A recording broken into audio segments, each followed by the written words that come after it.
지난주 설교 제목이 뭐였죠? 딴따란딴따란딴. 지난주에 뭘 들었니? 지난주 설교. 네, 맞습니다. 부르심을 따르는 삶이 가장 가치 있는 삶이다. 다 기억하고 계시죠? 내 눈을 봐봐. 기억하고 있는 거지? 네. 자, 우리는 이 땅에 올 때 그냥 오지 않았고 각 사람 모두가 하나님의 놀라우신 계획을 가지고 왔다. 처음 듣는 거 아니죠? 그래서 우리를 향한 그 하나님의 뜻이 선하신 계획을 가지고 우리가 이 땅에 태어났다 라고 내가 얘기했죠? 그래서 우리는 지옥 간다 라고 얘기했어요? 아니, 내가 이렇게 얘기 안 했지? 여러분, 저 다 기억하는 거 맞죠? 다 기억하는 거 맞죠? 자, 우리가 같이 있는 이유는 우리를 부르신 그분의 계획, 그 하나님의 계획이 너무나 소중하고 가치 있는 것이기 때문에 우리가 가치가 있는 거다 라고 제가 얘기했죠. 네, 지난주 걸 다시 동일하게 설교해도 되겠는데, 이거 분위기 보니까.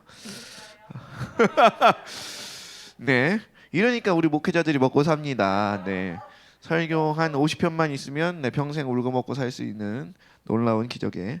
자, 하나님은 우리를 향한 선하신 계획을 가지고 계셔요. 그리고 그 길로 우리를 인도하십니다.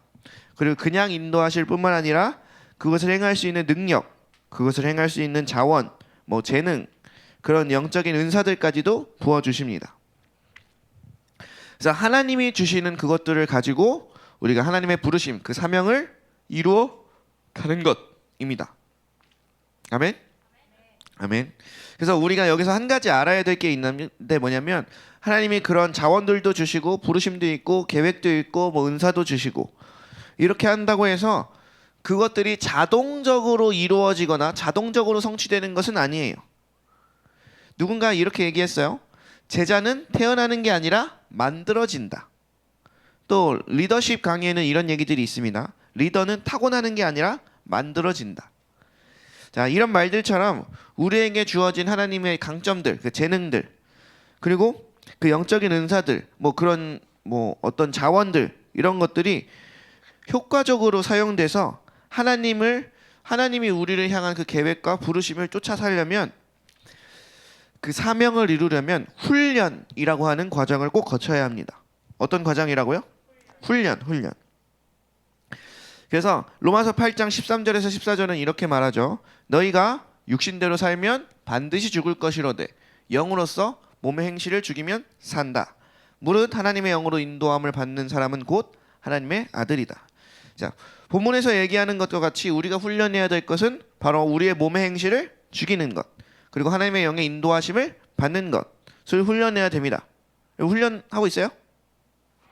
네, 축구 선수가 되려면 이제 볼 차는 킥을 연습하죠. 네, 아무도 안 모르나 봐요. 아무튼 그래서 그런 걸 연습하듯이 우리도 하나님의 사명을 이루고 살려면 우리의 영적인 그런 여러 가지 스킬들 혹은 그런 능력들을 우리가 훈련되어야 한다는 겁니다. 자, 베드로후서 1장 4절에서 5절은 이렇게 말합니다. 베드로후서 1장에서 4절 5절. 자, 다 같이 읽겠습니다. 시작. 이로써 그 보배롭고 지극히 큰 약속을 우리에게 주사 이 약속으로 말미암아 너희가 정욕 때문에 세상에 썩어질 것을 피하여 신성한 성품에 참여하는 자가 되게 하려 하셨느니라. 그러므로 너희가 더욱 힘써 너희 믿음의 덕의 지식을. 저만 읽고 있어요 지금? 네, 할렐루야. 자, 베드로후서 1장에는 인격적인 부분에 대해서 나열되고 있어요. 그러니까 믿음, 뭐 덕, 성품, 뭐 지식, 뭐 절제, 인내, 경건, 형제 사랑, 뭐 이런 거. 1장에서 이야기하는 것들은 우리가 그리스도의 성품들을 실제적으로 닮아가야 되는 것들이 무엇인지에 대해서 얘기하고 있어요. 자, 그 중에서 나오는 게 앞에서 세 가지 성품이 바로 믿음, 그리고 덕, 성품, 그리고 지식. 이 바로 기초가 되는 것들입니다. 자, 믿음의 영역은 하나님과의 관계에서 이루어지고 성품의 영역은 다른 사람과의 관계에서 나타납니다. 자기 혼자 있을 때는 내 성품이 어떤지 난 잘 몰라요. 다른 사람도 모르고 나도 내가 어떤 놈인지 잘 몰라. 근데 공동체 안에 있어서 다른 사람과 이제 부비고 막 이렇게 저렇게 살다가 보면 아, 내가 이렇게 다혈질이었구나. 아, 내가 이렇게 뭐 저런 것들을 싫어하는 사람이었구나. 내가 거짓말 못하는 사람이구나. 막 이런 것들을 알게 됩니다. 그래서 그 사람의 성품이 드러나게 하고 그 사람의 성품을 진짜로 알려면 공동체로서 함께 지내봐야 합니다. 그래서 제자들을 양육하는 많은 목사님들이 이것들을 알고 있는 목사님들이 보는 건 뭐냐면 이 청년이 훈련 받을 때 공동체의 그 삶의 과정을 통과했나 그렇지 않은가를 되게 주의 깊게 봅니다. 왜냐면 어떤 사람과 같이 산다고 하는 건 내 몸의 행실을 죽여야 되는 것들이 있고 내 마음을 깎아내야 되는 것들이 있어요. 그래서 꼭 공동체로서 함께 지내며 우리의 성품을 다듬는 시간들을 하나님은 훈련 과정에 꼭 넣으세요. 근데 자기가 일생을 막 지내오면서 계속해서 혼자 있었다. 그러면 하나님께 훈련받고 있었던 건 아닙니다. 이건 100%예요. 내가 삶에 오면서 사람들과의 관계로서 힘듦과 갈등과 어려움들이 전혀 없이 그냥 나 홀로 오롯이 잘 살아왔다. 이러면 하나님의 훈련의 단계에는 들어가지 못한 게 확실합니다. 네. 왜냐하면 우리의 성품을 다듬기 위해서 하나님은 꼭 공동체라는 것, 여러 명의 사람들을 사용하시기 때문입니다. 그리고 이 지식의 영역은 우리가 부르심 받은 그 영역을 살아갈 때, 그러니까 세상에 하나님의 영향력을 끼칠 때 필요한 지식들을 얘기하는 거예요. 그래서 그 믿음의 영역에서 하나님과의 올바른 관계가 세워져야 하고 그 위에 사람들과 함께 올바른 성품, 그 덕이라고 말하는 것들이 세워져야 합니다.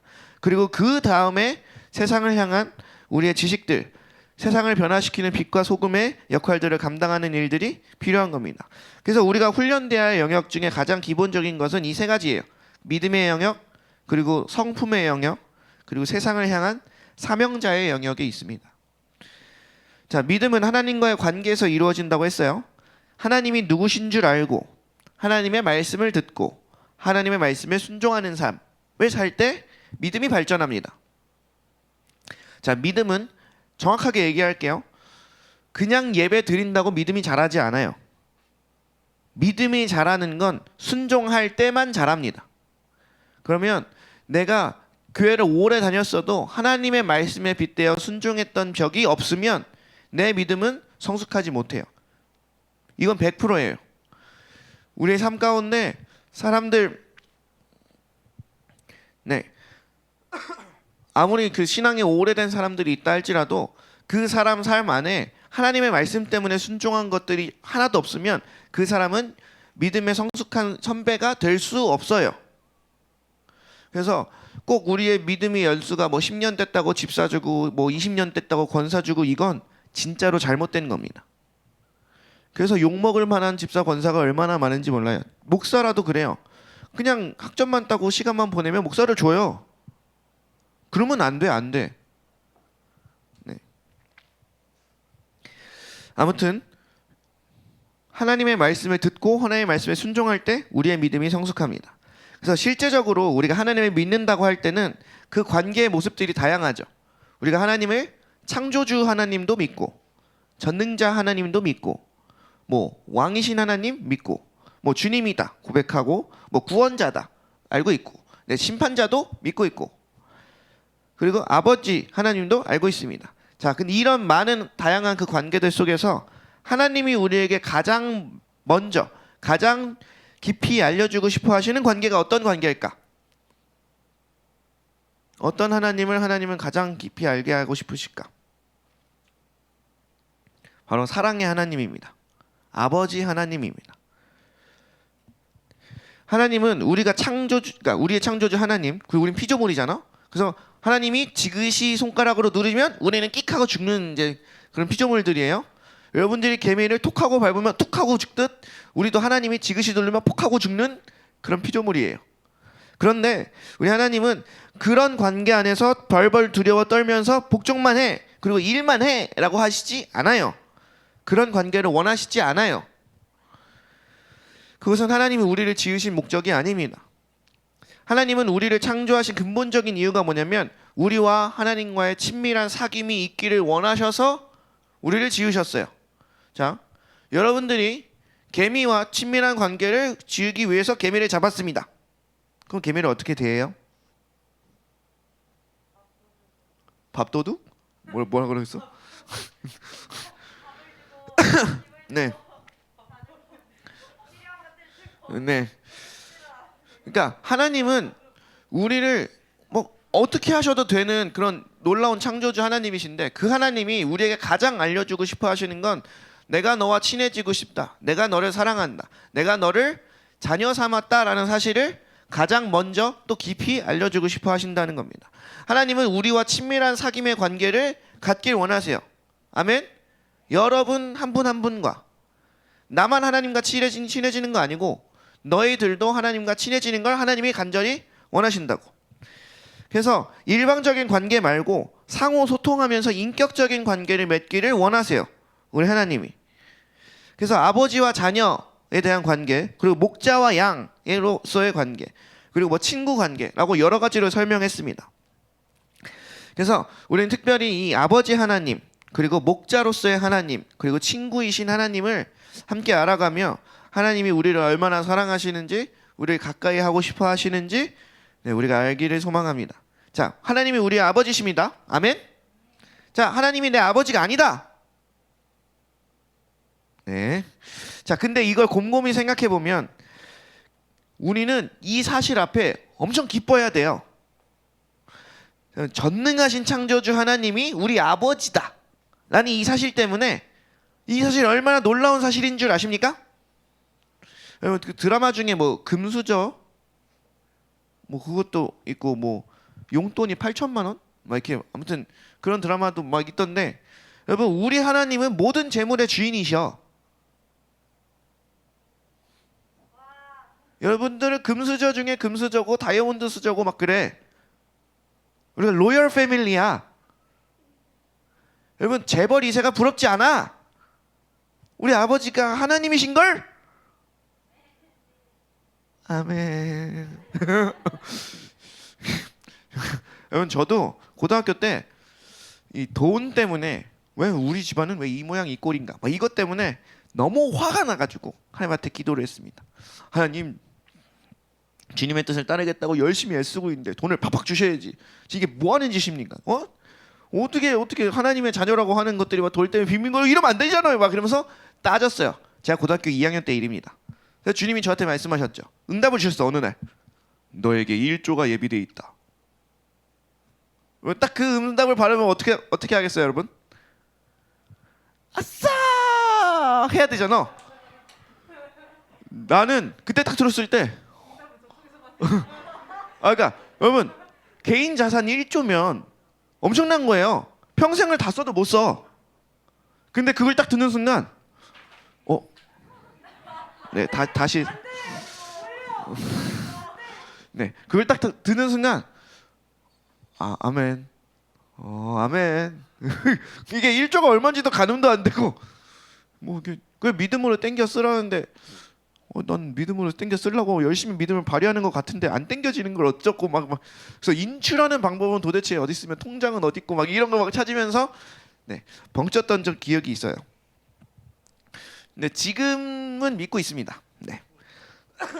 여러분들을 향해서도 하나님이 놀라우신 그런 공급하심을 계획하고 계시다는 걸 알아요? 여러분들에게 돈이 많아요. 여러분 아버지가 부자예요. 진짜야. 이건 나 사이비 교주처럼 말하는 거 아니고 진짜입니다. 여러분의 하나님은 풍성히 채우시는 하나님이에요. 아멘. 네. 근데 그걸 믿을 때 그 일이 일어납니다. 네. 자, 그래서 그 전능하신 하나님, 그 모든 것의 주인이신 하나님이 내 아버지다. 이걸 알고 우리가 아멘 하는 순간 우리는 와우! 아멘 하고 기뻐해야 돼. 그쵸? 우리 기쁘죠? 아멘. 네. 근데 우리는 왜 근데 안 즐거울까? 왜 안 즐거울까? 하나님이 어떤 분인지 잘 모르고 말로는 고백하지만 그 창조주 하나님이 어떤 분인지, 그리고 나와 어떤 관계가 있는지를 잘 몰라서 그래요. 우리는 이 세상에서, 제가 진리를 선포하는 거예요. 이상한 거짓말 하는 거 아니고, 가장 위대한 로열 패밀리들이에요. 우리 하나님이 전 네, 아무튼 그래서 예수님은 우리 하나님의 아버지에 대해서 소개하시기 위하여 이 세상에 오셨어요. 요한복음 14장 7절에 보면 이런 얘기가 나옵니다. 여기서 나는 예수님입니다. 너희가 나를 알았더라면, 예수님을 알았다면 내 아버지도 알았으리로다. 이제부터는 너희가 그를 알았고 또 보았느니라. 자, 9절에는 또 이런 말씀이 나와요. 예수께서 이르시되 빌립아, 내가 이렇게 오래 너희와 함께 있으되 네가 나를 알지 못하느냐? 나를 본 자는 아버지를 보았거늘 어찌하여 아버지를 보이라 하느냐? 또 같은 장 11절에는 이런 말이 나와요. 내가 아버지 안에 거하고 아버지께서 내 안에 계심을 믿으라. 그렇지 못하겠거든 행하는 그 일로 말미암아 나를 믿으라. 자, 예수님 자신 그 본인을 통해서 하나님 아버지를 알기를 원하셨어요. 요한복음 13장에는 예수님이 제자들의 발을 씻기시는 장면이 나옵니다. 그 예수님의 모습들을 통해서도 우리 하나님이 어떠한 사랑의 하나님인지, 어떠한 섬김의 하나님인지를 알기를 예수님은 원하신 거예요. 특별히 이 요한복음에는 하나님을 아버지로 언급한 횟수가 130번 이상 나옵니다. 예수님은 계속해서 우리 하나님을 아버지로 소개하시면서 여러분들에게 그 아버지 하나님을 알려주길 원하셨어요. 자, 하나님은 우리에게 아빠 아버지 되신다라고 로마서에서 말했습니다. 우리를 위하여 기뻐하시고 우리에게 말씀하시고 우리의 모든 필요를 공급하시는 분, 우리를 위로하시고 우리를 사랑하시며 섬기시는 아빠 아버지라고 성경은 말하고 있습니다. 우리가 이 하나님을 믿는 겁니다. 아멘. 자, 그러면 그 아빠 아버지가 계시기 때문에 자녀된 우리가 하나님 앞에 나아갈 때 어떻게 나아가나요? 이걸 명확하게 우리가 믿고 있다면 우물쭈물하지 않고 뭔가 할 말을 정리하기 위해서 논리적으로 착착착착 우리 하나님 설득해야 돼 막 이러지 않고 그냥 있는 모습 그대로 나아가겠죠. 그냥 나아가는 게 아니라 막 달려가겠죠. 여러분, 꼬맹이가, 어린아이가 아빠에게 갈 때 막 이렇게 쭈뼛쭈뼛 우리 아빠 맞나? 막 이렇게 하지 않아요. 그냥 아빠가 보이는 순간 아빠 하면서 막 달려가서 꽉 안깁니다. 지금 소윤이가 제 둘째 딸이 돌도 아직 안 됐어요. 근데 제가 딱 들어가는 순간 갑자기 빵긋 웃으면서 막 저한테 기어옵니다. 내가 누군 줄 알고 아빠인 줄 아니까. 소원이도 막 이렇게 손 벌리고 저한테 뛰어옵니다. 그 소원이가 올 때 저를 아빠가 아니면 어떡하지? 아빠가 날 사랑하지 않으면 어떡하지? 아빠를 날 매다 꽂아버리면 어떡하지? 뭐 이렇게 생각 안 하죠. 그냥 날 있는 그대로 받아줄 것, 날 안아주고 날 사랑한다 말해줄 그것을 기대하면서 나옵니다. 하나님이 이와 같이 우리에게 그 기쁨으로 하나님께 달려오기를 기다리고 계시는 거예요. 그런데 여러분들 중에서 육신의 아버지라 할지라도 아직도 그 품에 달려가시는 분, 자, 본인의 육신의 아버지를 생각하세요. 아직도 그 품에 달려가시는 분, 아빠! 하면서 안아주시는 분. 네. 분명 나도 어린이집 때는, 유치원 다닐 때는 그랬을 거 아니에요. 그죠? 여러분 아직 기억나시죠? 그때가 막 아빠한테 앵기고 막 이랬을 때가 기억나잖아. 자, 근데 이제는 아빠가 뺨을 비비려고 치면 에이 저리 가 막 이러면서 에이 더러워 막 이러면서 막 세수하고 오고 막 이러잖아요. 자, 이런 것과 비슷하게 하나님 아버지와의 관계에서도 우리가 그 아버지를 온전히 알고 누리면 좋은데 그 아버지를 온전히 알고 누리는데 방해하는 것들이 있습니다. 여러분들에게는 무엇이 하나님 아버지를 온전히 이해하고 누리는데 방해하고 있을까? 자, 하나님 아버지를 온전히 알고 그 아버지를 온전히 누리는데 방해하는 가장 큰 이유가 있습니다. 뭐냐면 바로 육신의 아버지와의 관계 때문입니다. 우리가 일반적으로 하나님 아버지를 해석할 때, 이해할 때 그 육신의 아버지와의 어떠한 그 관계를 통하여 우리가 이해를 합니다. 만약에 그러니까 우리가 주기도문을 하면서 은혜 받지 못하는 이유는 뭐냐면 그 하나님 하늘에 계신 우리 아버지여 하는 그 순간 내 육신의 아버지가 오버랩돼서 그 이미지에 영향을 끼쳐요. 그래서 우리는 하나님 아버지를 해석할 때 그 육신의 아버지라는 창문을 통해서 하나님을 보게 됩니다. 그래서 그 엄격한 아버지 밑에서 자란 사람들은 하나님 아버지됨을 이해할 때 그 엄격한 하나님, 무서운 하나님, 심판하신 하나님으로 생각하기 쉽습니다. 그리고 무한정 사랑하시는 하나님을 잘 받아들이질 못해요. 육신의 아버지에게 내 딸아, 내 아들아, 내가 널 사랑한다 그러면서 막 꽉 안아주시는 그런 것들을 충분히 경험하지 못한 사람, 한 번도 경험하지 못한 사람도 있습니다. 그런 사람들이라면 하나님을 사랑의 아버지로 알기에는 큰 장애물이 되는 거예요. 반면에 좋으신 육신의 아버지를 경험한 사람들은 하나님 아버지를 있는 그대로 받아 알고 누리는데 그다지 어려움이 없습니다. 자, 스바냐 3장 17절에 보면 이런 얘기가 나옵니다. 우리 큰 목소리로 함께 읽도록 하겠습니다. 시작. 너의 하나님 여호와가 너희 가운데 계시니 그는 구원을 베푸시는 전능자시라. 그가 너로 말미암아 기쁨을 이기지 못하시며 너를 잠잠히 사랑하시며 너로 말미암아 즐거이 부르며 기뻐하시리라 하리라. 아멘. 네, 이걸 진짜로 믿어요? 하나님은 우리를 위하여 몹시 기뻐하며 즐거워하며 노래하며 춤추신다 라고 성경은 얘기해요. 여러분 이런 모습이 상상되세요? 하나님이 나 때문에 기뻐하시고 즐거워하시고 노래를 부르시며 춤을 추고 계신다. 이 모습이 상상되세요? 우리 아빠가 그런 적이 없어가지고 상상이 잘 안 되나?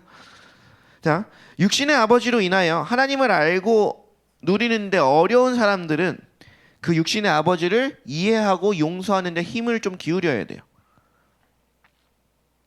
그리고 하나님 아버지를 온전히 알 수 있도록 기도해야 됩니다. 또 하나님 아버지를 누리지 못하게 하는 장애물들 중에 하나는 잘못된 신학적인 가르침들이 있습니다. 아버지 세대, 특히나 이제 중세 시대 때부터 해서 우리 6.25 빡 엄청 셌을 때 막 처음에 초기에 기독교가 들어올 때는 하나님을 소개할 때 왕이신 하나님, 재판장이신 하나님, 심판주 하나님을 엄청 강조했습니다. 그래서 이러한 가르침을 많이 받다 보면 하나님은 우리에게 멀리 계시는 분이고 늘 우리의 죄를 세신 바 되어서 지켜보고 감시하고 계신 분이고 막 이렇게 죄를 지적하는 분으로만 생각하게 돼 있어요. 여러분 이 얘기를 들으면서 내가 만약에 그렇게 생각하고 있다면 내가 지금 하나님을 오해하고 있다는 것을 인지하십시오. 하나님은 절대 그런 분이 아니라고 성경은 말하고 있지만 내가 그렇게 이해하고 있다면 나는 지금 어떠한 장애물들로 인하여 하나님을 잘못 오해하고 있는 겁니다. 자, 하지만 예수님은 우리 하나님을 소개할 때 은혜로우신 분, 자비로우신 분, 사랑으로 섬겨주시는 분으로 반복적으로 소개합니다. 물론 하나님이 그 자녀들을 징계하십니다. 그러나 그 동기가 사랑이라고 성경은 말하고 있어요. 진노 중에라도 긍휼을 잃지 않는 하나님이라고 성경은 소개합니다. 자, 마지막으로 하나님을 아버지를 온전히 알지 못하고 누리지 못하는 이유는 우리의 과거의 아픔과 상처들 때문입니다. 심한 배신이나 배척이나 따돌림 같은 것을 당한 적이 있었다. 그러면 그 상처들이 치유되지 않는 한 하나님의 성품을 온전히 믿거나 오해하기 쉽습니다. 그래서 우리에게 소망이 되는 말씀이 있는데 바로 이사야서 53장 5절입니다. 네. 시작. 그가 찔림은 우리의 허물 때문이요 그가 상함은 우리의 죄악 때문이라. 그가 징계를 받음으로 우리는 평화를 누리고 그가 채찍에 맞음으로 우리는 나음을 받았도다. 하나님은 그 모든 상처와 그 모든 마음의 어려움들도 다 치유하기를 원하시는 분이세요. 우리가 이러한 장애물들, 그러니까 육신의 아버지로 인한 오해, 그리고 잘못된 설교나 그 가르침으로 인한 오해, 내 과거의 상처와 아픔들로 인한 오해에서 벗어나 그 사랑의 아버지를 온전히 알고 누리려면 우리는 어떻게 해야 될까? 일단 기도를 해야겠죠. 그 하나님 아버지를 오해 없이 장애 없이 온전히 알 수 있게 해달라고 기도하시고 또 한 가지로는 내 내면을 살펴보십시오. 내가 하나님을 어떻게 여기고 있는가? 내가 하나님을 뭐라고 믿고 있는가? 늘 성령의 도우심을 구하면서 내 내면을 깊이 살펴서 내가 하나님을 오해하는 것들이 있다면 그것을 찾아서 제거해야 합니다. 실제로 이것을 해보면 성령님이 다 도와주세요. 내가 하나님을 어떻게 오해하고 있었구나. 내가 하나님을 이러이러한 상처 때문에 이러이러한 사건들 때문에 내가 오해하고 있었구나라는 것들을 실제로 해보면 주님이 다 인도해 주시고 하나님이 조명해 주십니다. 그리고 하나님의 말씀에 순종을 하다 보면 그냥 무작정 믿고 순종하다 보면 또 어느샌가 그 오해들과 장애물들은 사라지고 하나님의 온전한 사랑을 누릴 수 있게 됩니다. 그리고 가장 좋은 건 하나님과 교제하는 시간의 일정 부분을 떼어놓는 거예요. 무슨 얘기냐면 시간을 정기적으로 정해두고 그 시간만큼은 하나님을 찾는 겁니다. 제가 자주 표현하는 표현 중에 하나가 지금 하나님께서 수술하고 계십니다라는 표현이에요. 바로 하나님이 우리를 수술하실 수 있도록 우리의 내면의 상처와 내면의 아픔들을 하나님께서 치유하실 수 있도록 그 시간들을 내어드리는 거죠. 자, 전능하신 창조주 하나님은 우리의 목자이십니다. 그리고 우리는 그의 양이라고 성경은 소개합니다. 그래서 예수님이 하나님에 대해서 비유하실 때 99마리의 양 말고 그 잃어버린 양 한 마리를 찾아서 찾아다니시는 목자로 우리 하나님을 소개합니다. 그리고 그 목자이신 하나님은 한 사람 한 사람 우리 각 사람에게 굉장히 깊은 관심을 가지고 계시고, 그리고 우리가 길을 잃고 헤맬 때 우리를 찾아 나서시고 그 99마리의 양을 두고 찾아 나설 만큼 우리를 사랑하시는 분이시다라고 성경은 말하고 있어요. 그리고 예수님 자기 본인도 선한 목자라고 소개하시면서 내 양은 내 음성을 따르고 내가 저희를 알고 저희도 나를 알고 따른다라고 말씀이 되어 있죠. 그래서 우리는 매일매일 하나님께서 우리에게 말씀하시는 것들에 대하여 들으려고 노력해야 돼요. 지금도 하나님은 말씀하고 계실까요? 안 계실까요? 말씀하시고 있어요. 여러분, 하나님이 여러분들을 향해 말씀 안 하신 적이 없어요. 지금도 계속해서 말씀하시고 계세요. 다만 우리가 그 하나님의 말씀을 들을 수 있는가 없는가예요. 자, 그래서 우리가 매일 큐티하자고 계속해서 얘기하는 거예요. 모든 말씀에 순종하기는 어렵지만 오늘 내게 말씀하시는 그 한 가지의 말씀에 순종하기 위해서 하는 겁니다. 그래서 우리는 우리에게 날마다 가장 좋은 것을 공급하시고 가장 좋은 것을 인도하시는 그 하나님의 음성을 듣고 따르는 훈련을 해야 됩니다. 자, 이사야서 50장 4절에서 5절을 보면 이런 말씀이 나옵니다. 우리 같이 한번 읽겠습니다. 크게 시작. 주 여호와께서 학자들의 혀를 내게 주사 나로 곤고한 자를 말로 어떻게 도와줄 줄을 알게 하시고 아침마다 깨우치시되 나의 귀를 깨우치사 학자들 같이 알아듣게 하시도다. 주 여호와께서 나의 귀를 여셨으므로 내가 거역하지도 아니하며 뒤로 물러가지도 아니하며. 자, 말씀 묵상할 때 특히 큐티는 하나님의 음성을 듣고 따르는데 가장 좋은 길입니다. 자, 하나님의 말씀을 우리 마음에 뿌리고 묵상함으로 그 말씀에 물을 주고 길러내면 하나님의 말씀이 우리 안에 풍성히 열매 맺게 됩니다. 그래서 우리는 묵상하는 것도 훈련해야 되고요. 하나님의 말씀 앞에 머무는 것도 훈련해야 돼요. 우리는 하나도 훈련이 되어 있지 않기 때문에 어려운 거예요. 단순히 내가 지금 하나님이 내게 멀리 있다 막 이런 게 아니고. 자, 그래서 하나님의 말씀이 우리 안에 풍성하게 열매를 맺습니다. 자, 시편 1편에서 2절 보겠습니다. 오직 여호와의 율법을 즐거워하여 그의 율법을 주야로 묵상하는도다. 자, 여호수아 1장 8절에서 이런 얘기합니다. 이 율법책을 내 입에서 떠나지 말게 하며 주야로 그것을 묵상하여 그 안에 기록된 대로 다 지켜 행하라. 그리하면 네 길이 평탄하게 될 것이고 네가 형통하리라. 자, 성경은 이 목자에 대해서 이렇게 얘기해요. 첫 번째로 강건한 자를 먹이는 목자, 그리고 연약한 자를 강하게 해주신다. 그리고 병든 자를 고치신다. 그리고 상한 자를 싸매어 주신다. 그리고 쫓기는 자들을 돌아오게 하신다. 그리고 잃어버린 자들을 찾으신다. 그래서 시편 23편 우리가 너무나도 잘 아는 말씀 다 같이 외울 수 있죠? 시작. 여호와는 나의 목자시니 내게 부족함이 띄워주세요. 그가 나를 푸른 풀밭에 누이시며 쉴만한 물가로 인도하시는도다. 내 영혼을 소생시키시고 자기 이름을 위하여 의의 길로 인도하시는도다. 내가 사망의 음침한 골짜기로 다닐지라도 해를 두려워하지 않는 것은 주께서 나와 함께 하심이라. 주의 지팡이와 막대기가 나를 안위하시나이다. 주께서 내 원수의 목전에서 내게 상을 차려주시고 기름을 내 머리에 부으셨으니 내 잔이 넘치나이다. 내 평생에 선하심과 인자하심이 반드시 나를 따르니 내가 여호와의 집에 영원히 살리로다. 자, 또 예수님이 하나님에 대해서 우리의 관계를 소개하실 때 친구 관계로 소개하셨어요. 그리고 실제로 성경에서 모세와 또 아브라함은 하나님께 대하여 친구라고 여겨졌습니다. 자, 그래서 요한복음 15장 15절에는 이런 말씀이 나옵니다. 이제부터는 너희를 종이라 하지 아니하고 종은 주인을 알지 못함이야. 너희를 친구라 하였노니 내가 내 아버지께 들은 것들을 다 너희에게 알게 하였습니다. 자, 예수님이 우리를 친구 관계로 소개하신 것은 그만큼 우리가 서로 친밀한 사귐의 관계를 갖자라는 것을 의미합니다. 예수님이 소개하신 그 친구 관계는 이제 비밀이 없을 만큼 깊이 속을 나누는 관계를 말합니다. 그 예수님을 통한 하나님과의 우리와의 관계가 더 이상 주종 관계, 창조주와 피조물의 관계가 아니고 더 가까운 친구, 더 가까운 가족, 더 가까운 혼인 관계로 소개하는 겁니다. 그래서 오늘 읽은 본문도 너희가 무서워하는 종의 영을 받은 게 아니고 하나님 아버지께 담대히 나아갈 수 있는 양자의 영을 받았다고 말합니다. 자, 예수님이 설명하신 이 친구 관계는 언제나 대화가 가능한 관계입니다. 그래서 그 일상 속에서 그 대화 속에서 하나님과 대화하고 그러다 보면 동행이 일어나고 그 일상의 동행 속에서 하나님의 임재를 경험하게 되는 겁니다. 자, 우리가 하나님의 임재를 경험하고 싶어 하지만 예수님의 임재를 경험하고 싶어 하지만 그것은 잘 되지 않아요. 왜냐하면 그 연습을 안 해서 그래요. 자, 예수님의 임재를 경험하는 길은 연습을 통해서 우리 몸에 좀 익숙해져야 돼요. 처음부터 그 임재가 경험되는 게 아닙니다. 매일 일정 시간 떼어놓고 예수님과 대화하기 시작하십시오. 저도 그 박보영 목사님이라고 감리교회 되게 대단하신 목사님이 있는데 그분이 성령님을 처음 만나고 하신 게 뭐냐면 늘 성령님과 대화하는 거였어요. 물 마시기도 전에도 성령님 먼저 드세요.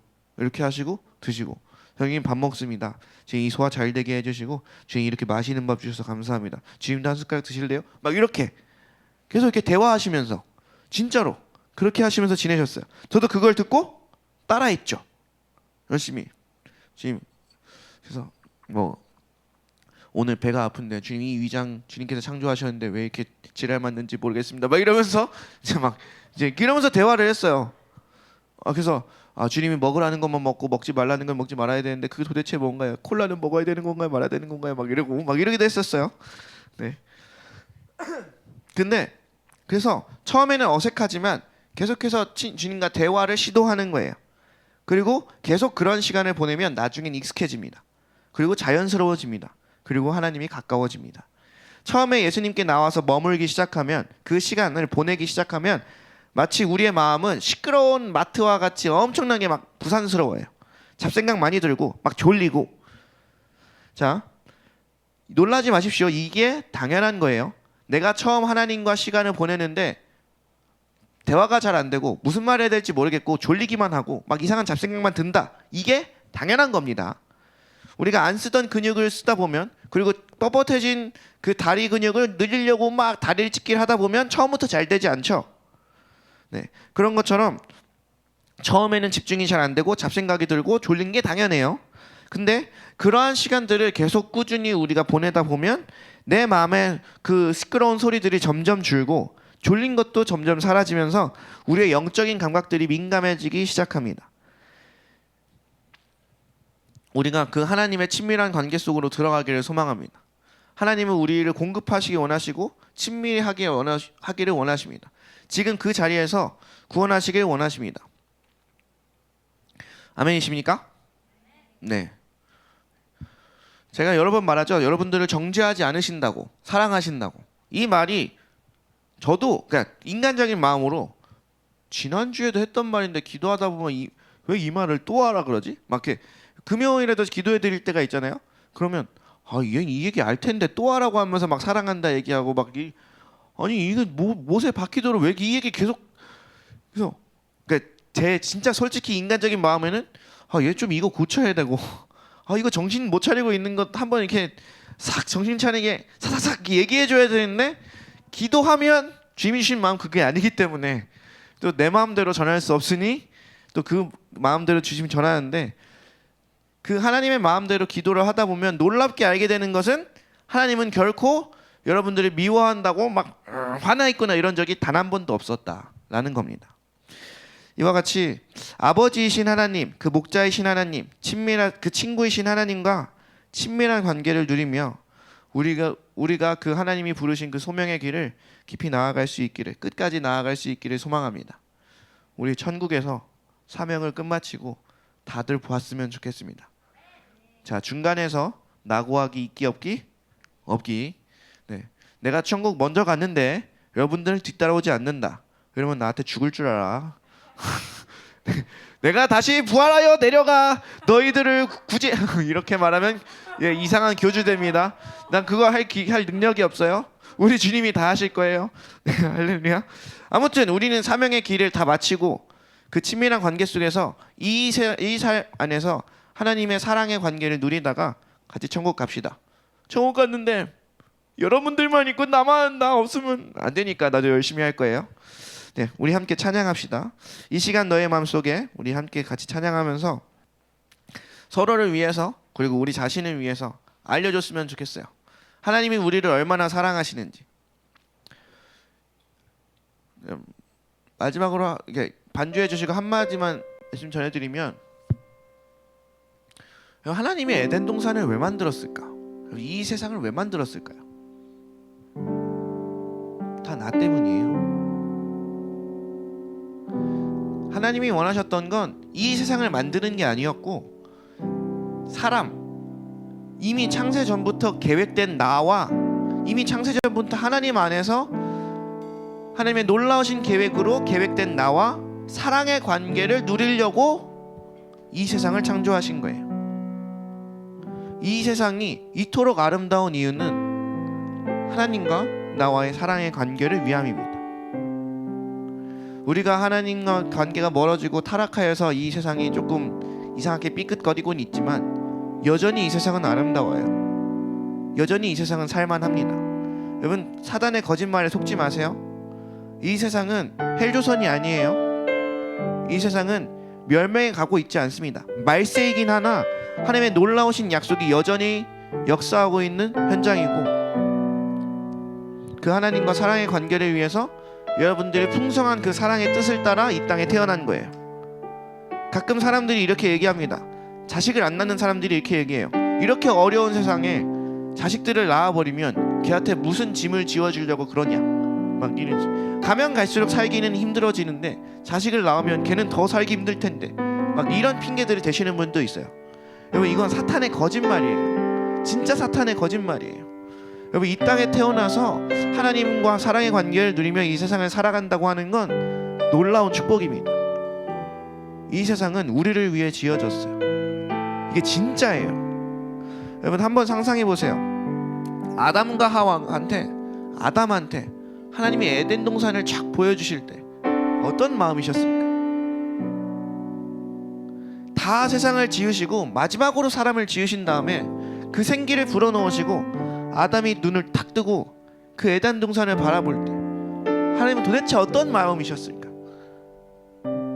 내가 너를 위해서 놀라운 선물을 준비했어, 막 이렇게 서프라이즈 하면서 탁 보여주는, 그거에 비할 수 없는. 여러분, 하나님은 창세 전에 아담을 계획하실 그때부터 우리를 계획하셨어요. 그리고 내가 2020년대에 이 땅에 태어나 지금 한국 땅에 살고 있는 것도 하나님의 놀라우신 계획 안에 그 사랑의 사귐을 위하여 있는 겁니다. 여러분, 이것을 잊지 마십시오. 하나님의 계획엔 실패가 없어요. 모자람도 없어요. 실수도 없어요. 그 사랑의 관계를 위해서 놀라우신 하나님의 놀라운 축복을 인하여 우리가 이 땅에 태어났고 이렇게 살고 있고 하나님의 놀라우신 계획 안으로 들어가는 겁니다. 우리 함께 찬양하면서 서로 기도해주고 하겠습니다.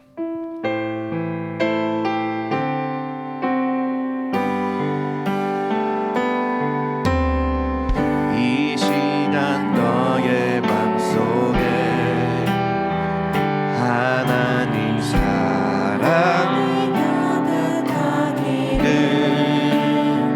진심으로 기도해 간절히 소망해 하나님 사랑 가득하기를.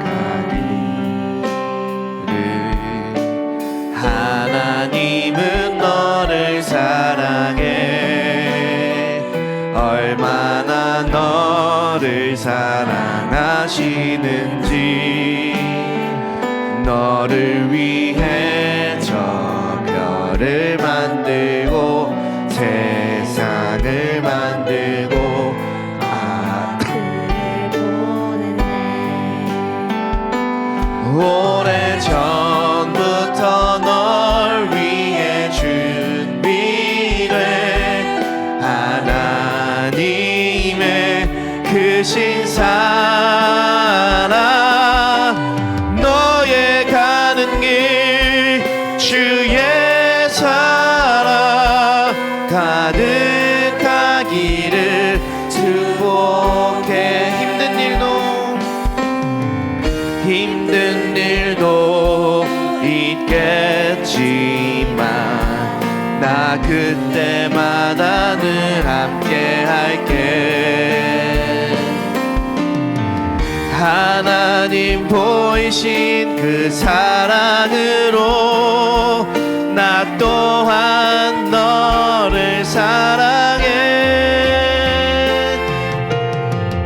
오래전부터 널 위해 준비된 하나님의 크신 사랑, 너의 가는 길 주의 사랑 가득하기를 축복해. 네, 이 시간 함께 기도할 때 하나님의 사랑을 구하십시오. 하나님의 사랑을 구해야 합니다. 우리는 하나님의 사랑을 너무 몰라요. 그냥 하나님의 사랑을 어떻게 할 수 있냐면 공부해서 되는 게 아니고 뭘 더 해야만 되는 게 아니고 그냥 그 마음이 우리에게 부어져야 돼요. 예수님이 우리의 마음 가운데 그것을 알려주셔야 돼요. 그래서 이 시간 함께 기도할 때 주님의 사랑을 우리에게 알려주시옵소서. 아버지의 그 놀라우신 사랑을 우리로 경험케 하여 주시옵소서. 하나님이 우리를 그토록 사랑하신다고 하셨고 그 창세전부터 우리를 계획하셨고 사랑으로 우리를 품으셨다 했는데, 주님, 우리가 그 사랑을 모르고 살지 않도록 우리에게 주님의 사랑을 알려달라고 다 같이 주여 한번 부르시고 기도하겠습니다. 주여. 하나님 아버지, 오늘 이 시간 가운데 주 예수 그리스도로 인한 그 사랑을 알 수 있도록 주님 도와주시옵소서. 하나님은 너를 사랑해. 하나님은 너를 사랑해. 오래전부터 하나님은 너를 위하여 별을 만들고, 하나님은 너를 위하여 그 아들을 보내셨고, 하나님은 너를 위하여 계획하셨고, 하나님은 너를 사랑하여 모든 것을 공급하실 준비가 되어 있으신 그 선하신 하나님, 그 놀라우신 하나님, 그 사랑의 하나님 아버지를 우리가 온전히 알 수 있도록 주여 도와주시옵소서. 하나님, 이 세상은 각박한 세상이 아닙니다. 이 세상은 하나님과 사랑의 관계를 누릴 만한 세상입니다. 이 세상은 하나님과 그 동행의 걸음을 걸을 만한 세상입니다. 우리가 세상에 그런 거짓말에 속지 않게 하여 주시옵소서. 이 세상은 말세이기도 하지만 성경에서는 성령의 시대라고도 말했습니다. 성령이 우리 가운데 부어져서 자녀들은 예언하며 아비들은 꿈을 꾸고 청년들은 환상이 볼 것이라고 약속하신 그 성령의 놀라운 역사가 있는 시대가 바로 이 시대입니다. 성령으로 말미암아 놀라운 사랑으로 변화를 받아 이 세상 가운데 하나님의 놀라우신 능력을 펼쳐낼 그 귀한 시간에, 그 귀한 세대에 하나님의 놀라운 계획으로 우리를 이 땅 가운데 창조하시고 우리를 부르시고 사랑으로 함께 하셨으니 주여, 우리가 그 주님의 사랑을 알고 누릴 수 있도록 주여 도와주시옵소서. 주여, 우리가 하나님의 사랑으로 인하여 넉넉히 이 세상을 이겨나갈 수 있도록 주님 도와주시옵소서. 하나님 아버지, 감사합니다. 우리가 가지고 있는 어려움이나 우리가 가지고 있는 오해나 그런 의심들을 하나님의 사랑에 비하면 아무것도 아닙니다. 하나님은 지금도 여전히 그 자비하심과 오래 참으심과 그 놀라우신 긍휼의 뜻을 인하여 우리를 참으시며 또한 기다리시고 계시겠지만, 주님, 우리가 간절히 구하고 원하는 것은 주님의 그 사랑을 우리가 온전히 알게 되는 그것입니다. 우리는 여전히 연약하고 우리는 여전히 세상의 달콤하며 우리는 여전히 하나님을 잘 알지 못하여 내 삶이 피폐해 보이고 내 삶이 좌절되어 보이고 이 세상은 너무나도 높은 산처럼 보이지만, 하나님, 내가 그 하나님의 사랑을 온전히 알아 이 세상 안에서 하나님이 주신 그 동산으로 우리가 늘 누리며 동행하며 그렇게 걸어다니는 놀라운 동행의 삶을 살도록 인도하여 주시옵소서. 창세전부터 계획된 그 놀라운 하나님의 사랑이 영원부터 영원까지 우리를 사랑하기로 작정된 그 하나님의 사랑이 우리 가운데 부어진 바 되어 우리가 하나님을 오해하지 않고 하나님과 가까이 나아갈 수 있도록 우리 축복하여 주시옵소서. 감사합니다. 살아계신 예수님의 이름으로 기도드렸습니다. 아멘. 우리 시간 다 같이 주기도문 하심으로 모든 예배를 마치겠습니다. 하늘에 계신 우리 아버지여, 이름이 거룩히 여김을 받으시오며 나라의 임하옵시며 뜻이 하늘에서 이루어진 것 같이 땅에서도 이루어지이다.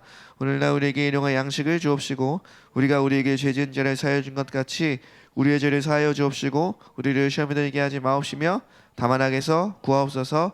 나라와 권세와 영광이 아버지께 영원히 있사옵나이다. 아멘. 아멘. 네, 우리 셀 모임 하겠습니다.